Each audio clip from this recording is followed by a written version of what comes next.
Greetings, this is Paulthepoke from Paulthepoke.com. Welcome to This Week in Prophecy. We got Trump on the move. Donnie T's been busy this week. We got the Epstein Files, Peace, MBS or Mohammed bin Salman, Crown Prince of Saudi Arabia, to D.C. this week. So we're going to start with the basics. Exodus 20, verse 14, you shall not commit adultery. Pretty straightforward. Proverbs 6, verse 32, he who commits adultery lacks judgment. Whoever does so destroys himself. Now, if this ever sees the light of day, I think this will be very destructive for many people. If it sees the light of day. Been hearing about this for a long time, and at this point, I'll believe it when I see it when it comes to the Epstein Files. So this PSA, public service announcement, was aired as a commercial on Monday Night Football. And here we go. National PSA calling for the release of all the Epstein files. For 5 administrations, survivors of Jeffrey Epstein have been left in the dark, waiting for answers and accountability.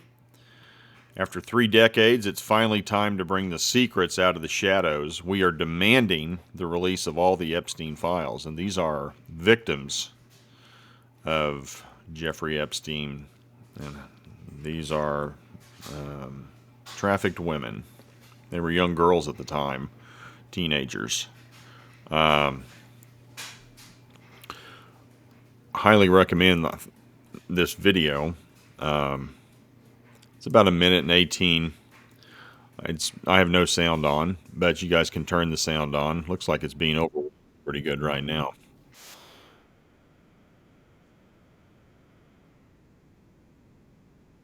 Young teenagers.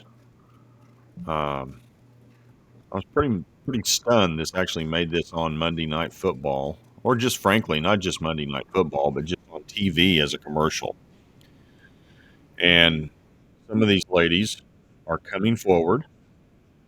I've not heard any of them mention any names yet, which, I mean, just the fact that they're coming forward, seriously pray for these people's lives. I'm sure as many of you know who follow the blog, a lot of these folks who come forward in bravery end up committing suicide, allegedly. Very rich and powerful people. I suspect it'll be world leaders, Democrats, Republicans, entertainers, athletes, all kinds of people. Very famous. We'll see if it comes forward. I'm suspicious, as I've stated earlier, but applaud these women for coming forward and speaking and putting some pressure on some of these people who just abused him. And there's the link for those of you who want to take a direct look. The House of Representatives and the Senate have passed bills to be signed by President Trump. Accordingly, President Trump has signed the bill to release the Epstein files. Let's see who's involved. Trump wasted no time last night. Put out a tweet on Truth Social. Jeffrey Epstein, who was charged by the Trump administration department in 2019, not the Democrats, was a lifelong Democrat, donated thousands of dollars to Democrat politicians, and was deeply associated with many well-known Democrat figures, such as Bill Clinton, who traveled on his plane 26 times, Larry Summers, who just resigned from many boards, including Harvard, sleazebag political activist Reid Hoffman, Minority Leader Hakeem Jeffries, who asked Epstein to donate to his campaign after Epstein was charged, Democrat Congresswoman Stacey Plaskett, and many more. Perhaps the truth about these Democrats and their associations with Jeffrey Epstein will soon be revealed, because I've just signed the bill to release the Epstein files. As everyone knows, I asked Speaker of the House Mike Johnson and Senate Majority Leader John Thune to pass this bill in the House and Senate respectively. Because of the request, the votes were almost unanimous in favor of passage.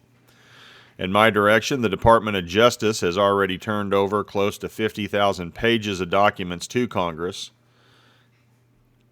Do not forget the Biden administration did not turn over a single file or page related to Democrat Epstein, nor did they ever even speak about him. Democrats have used the Epstein issue, which affects them far more than the Republican Party, in order to try and distract from our amazing victories, including the great, big, beautiful tax bill cut, strong borders, no men and women's sports or transgender for everyone, ending DEI, stopping Biden's record-setting inflation, lowering prices, biggest tax and regulatory cuts in history, ending 8 wars, rebuilding our military, knocking out Iran's nuclear capability, getting trillions of dollars invested in the U.S., creating the hottest country anywhere in the world, and even delivering a huge defeat to the Democrats on the recent shutdown disaster. For years, our great nation has had to endure Russia, Ukraine, impeachment hoax number 1, impeachment hoax number 2, and many other Democrat-created witch hunts and scams, all of which have been so terrible and divisive for our country, and have been done to confuse, deflect, and distract the great job that the Republicans and the Trump administration are doing. This latest hoax will backfire on Democrats just as all the rest have. Thank you for your attention to this matter. Make America great again. All right. Josh Hawley weighed in on Fox News. You can watch the video. Click on this link. Congress not only voted to release the Epstein Files, we voted to create a searchable database for the American people to go in and see what's in them. So once the president signs the bill, which he has, I think we're going to learn a lot about a lot of people. So you should be able to go in and, like, if you have a question about X personality or person, type their name in. You should be able to find out if it's in the documents. This is from, I believe, the House. This act may be cited as the Epstein Files Transparency Act. Not later than 30 days after the date of enactment of this act, the Attorney General, that'd be Pam Bondi, shall, subject to subsection B, make publicly available in a searchable and downloadable format all unclassified records, documents, communications, and investigative materials in the possession of the Department of Justice, including the Federal Bureau of Investigation and United States Attorney's offices that relate to. So 30 days for Bondi to turn this over. Sorry, she's a big talker and hasn't delivered on some things. I'm suspicious. Very cynical here at Paulthepoke. Just calling it like I see it. So I hope we get to see it. And I know they think they're so important up there in D.C., all these elite people, that they think society will crumble if they're implicated. Actually, we need a reset. And it would be good for a bunch of them to go away. They created this mess. I think some of us who've not been involved in that would do a much better job. Just kind of have a fresh restart and reset. They're just not as important as they think they are. But at any rate, we'll see what happens. 1 Thessalonians 5, verse 3, while people are saying there is peace and security, then sudden destruction will come upon them as labor pains come upon a pregnant woman, and they will not escape. And so at some point, we will have a false sense of security and peace before the 7-year tribulation starts. And wondering out loud, are we watching those steps? Because Trump, as he stated, has ended 8 different conflicts. And, I mean, now there's clearly an undercurrent and an edge to a lot of folks just ready to get after it with each other and fight and war and shoot each other and missiles and destruction and, you know. But let's take a look what the United Nations did earlier this week. UN Security Council, consisting of Russia and China, officially endorses Board of Peace Committee, chaired by President Trump. UN voted for that, including Russia and China. Didn't see that coming. Now, Trump's, proclaimed he's going to operate the Board of Peace, but I didn't expect to get the endorsement of the UN. Here's an intro. We're going to go to the document. This is per Grok, by the way.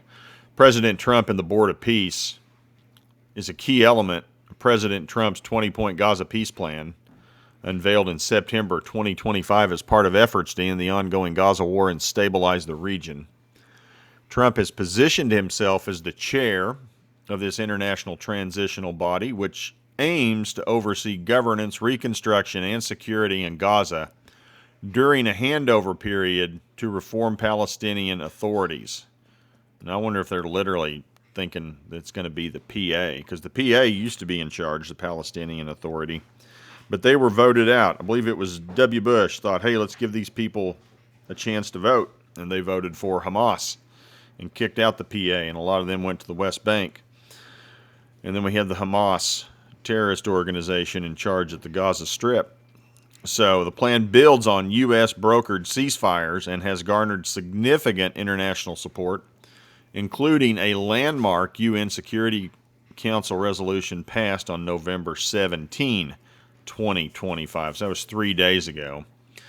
Now, this is part of Article 9 of Trump's comprehensive proposal shared with Arab and Muslim majority countries at the UN General Assembly sidelines.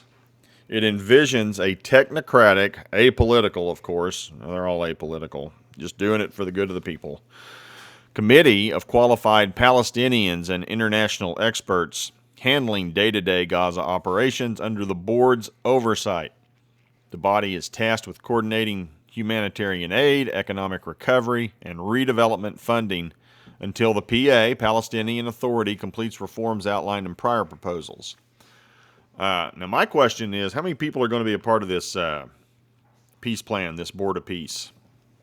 I'm still waiting on this 10-nation or 10-people, 10-person leadership committee that's going to become the beast system in the end times.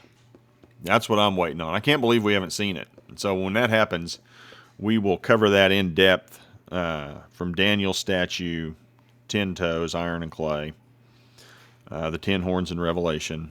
They're all synonymous, but we're still waiting on it. Don't see anything out there with a big 10 on it yet. Ceasefire integration, the plan underpinned a ceasefire between Israel and Hamas that took effect on October 8, 2025. Trump announced the board's formation shortly after declaring the war is over and emphasizing its role in preventing a return to conflict. So, Trump, he's the chair, and he has explicitly named himself as head and chair, describing it as a personal commitment to eternal peace in the Middle East. He's not the Antichrist. I know a lot of people think he is the Antichrist, but remember, Scripture tells us that will be a 10-member board. The Antichrist will come and take out 3 of them and assert himself in place of 3 and take command and leadership at that time of the beast system. Trump's not the Antichrist. At a September 29, 2025 press conference, Prime Minister Netanyahu stated, "It will be quite the board. Everybody wants to be on it now," while stressing he's very busy but stepping up for the cause. Announced members: only former British Prime Minister Tony Blair has been publicly named as a participant. Blair has praised Trump's involvement as a huge signal of support for Gaza's future and regional stability. Trump has teased exciting announcements on additional members, potentially other heads of state, in the coming weeks. So we'll see what that looks like. I'm very anxious to see what it looks like. I'm waiting for that 10-nation conglomeration leadership committee to come forward. Per Scripture, we know it's coming. November 17, 2025, the UN Security Council adopted a U.S. drafted resolution authorizing the Board of Peace and a temporary international stabilization force for Gaza. And this is the UN, so they're on board. Serves as a transitional authority until the end of 2027. So that would be close to the end of Trump's. Actually be 2028 would be the end of his term. PA assumes control post reforms. It empowers member states to contribute to security aid and reconstruction. The vote was a major achievement, avoiding vetoes from Russia or China through PA endorsement and Arab/Muslim country buy-in. Trump hailed it on social media as one of the biggest approvals in the history of the United Nations. Russia called it a U.S. initiative. It is, granting unchecked control to the board and ISF. The resolution lacks a firm timeline for PA handover, raising concerns about prolonged international oversight. Well, okay, whatever. None of these folks, like Russia, has any kind of timeline in Ukraine. Broader implications, Nobel Prize buzz, speculation about a Nobel Peace Prize, supporters like Brazilian President Maria Machado arguing he absolutely deserves one for Middle East breakthrough. Throughs, plural. Trump has openly expressed interest since January 25 for the Peace Prize. International Summit in Sharm el-Sheikh, Egypt on October 13, 2025. Advanced Phase 2 negotiations. The U.S. has established a civil-military coordination center in southern Israel to monitor implementation with troop and funding commitments from potential contributors hinging on UN backing. So, Trump's boldest foreign policy move in his second term, blending personal leadership with multilateral diplomacy to reshape Gaza's future. All right, we'll be watching. And of course, Trump puts United Nations Security Council acknowledges and endorses President Trump's Board of Peace. Congratulations to the world for acknowledging and endorsing the Board of Peace, which will be chaired by me. That's right. Congratulations, world. Will include the most powerful and respected leaders throughout the world. Go down as one of the biggest approvals in the history of the UN. Will lead to further peace all over the world. It's a moment of true historic proportion. Thank you to the UN and all the countries on the Security Council: China, Russia, France, UK, Algeria, Denmark, Greece, Guyana, South Korea, Pakistan, Panama, Sierra Leone, Slovenia, and Somalia. A little cynical here again. When I think peace, boy, I'm glad Pakistan and Somalia are involved. I mean, peace-loving people there. Well, the people probably are. The governments aren't. Also, thank you to the countries that weren't on the committee but strongly backed the effort, including Qatar, Egypt, United Arab Emirates, the King of Saudi Arabia, Indonesia, Turkey, and Jordan. The members of the board and many more exciting announcements will be made in the coming weeks. All right, well, we're ready. And then as that was announced, this quietly was stated, they say. President Trump has approved a peace plan between Russia and Ukraine. Okay. According to the Wall Street Journal, the latest 28-point peace proposal aimed at ending the conflict in Ukraine was developed by Secretary of State Rubio, Special Envoy Witkoff, and President Trump's son-in-law, Jared Kushner. I know a lot of you folks think he needs to be monitored and watched closely. I've heard many of you express your concern about him being the Antichrist. In direct consultation with Russian President Vladimir Putin's confidant, Kirill Dmitriev, with almost no input from Ukrainian President Zelensky and other officials in Europe and Ukraine. U.S. officials familiar with the proposal said it calls for Ukraine to hand over all the Donbass in eastern Ukraine to Russia, including land now controlled by Ukrainian armed forces. Ukraine would also have to agree, at least for several years, to abandon joining NATO and would not be permitted to have an international peacekeeping force deployed inside the country to deter further aggression from Russia. In exchange, Ukraine would receive some kind of security guarantees from the United States, and Russia would promise to not further attack Ukraine or other countries in Europe. Okay? We'll see. We got that happening. Financial Times confirms Axios' report about a new Russia-Ukraine peace deal proposal being in the works between Russia and the United States. So here's a map of what's being suspected. Demands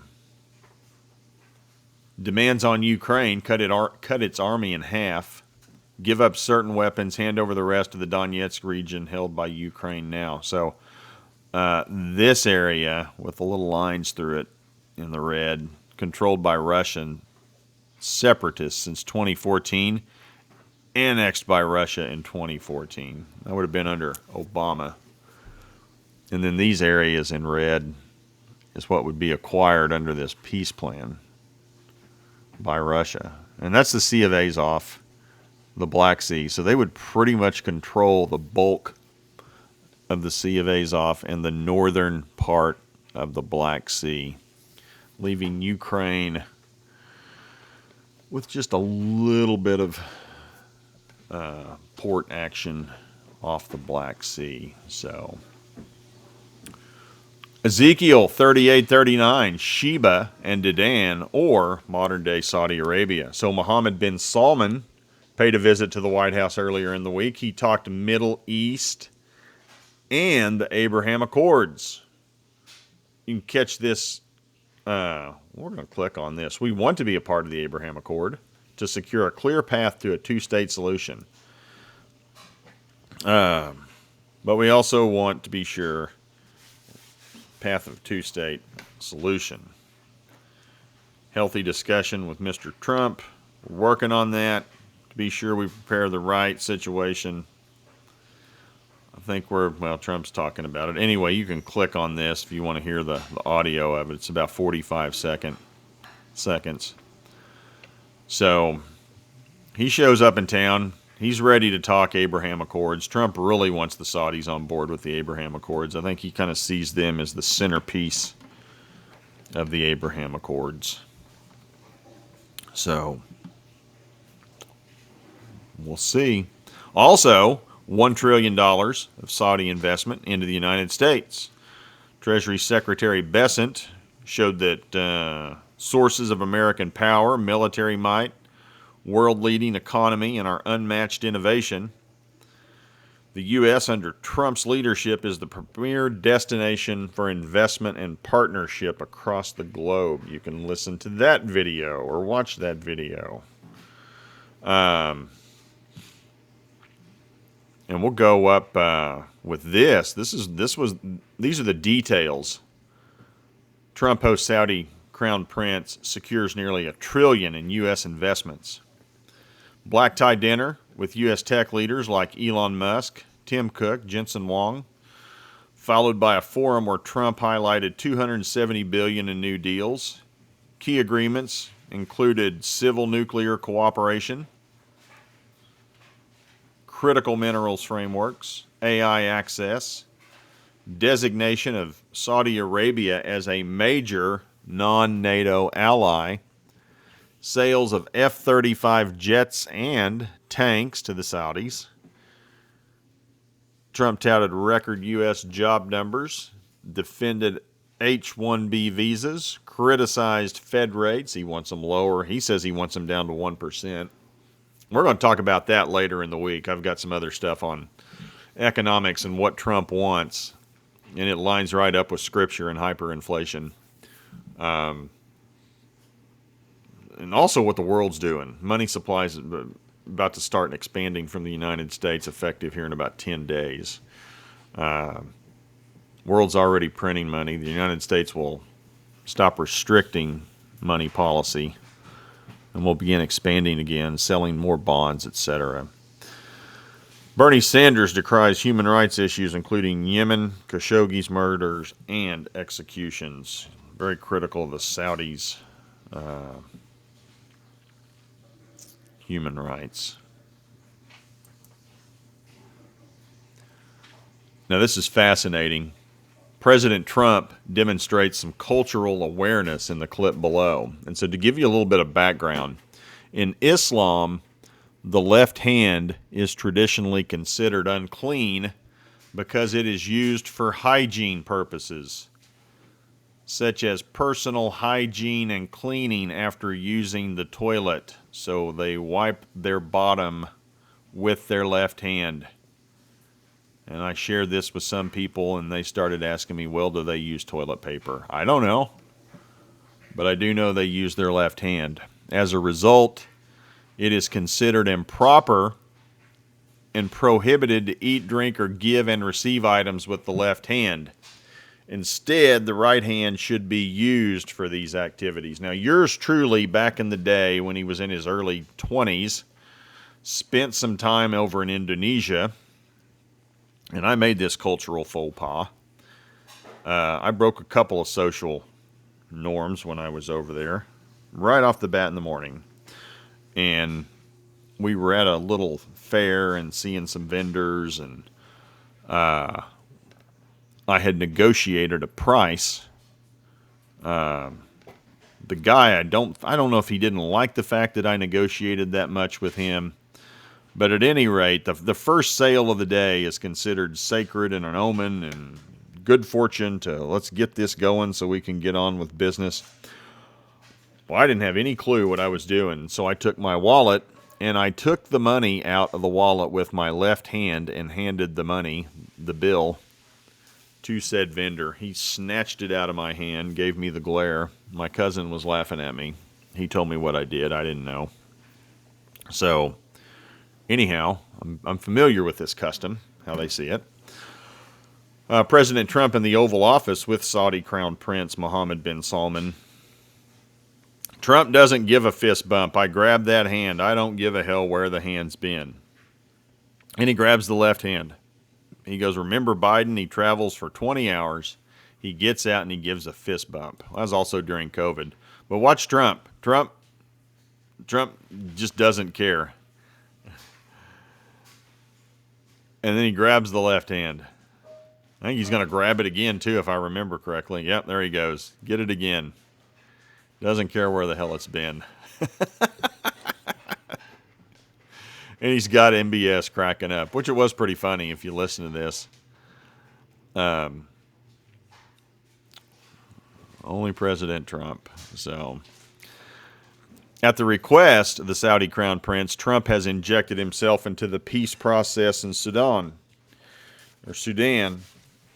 President Trump commits to working with Middle Eastern partners to end the war. It's a civil war in Sudan.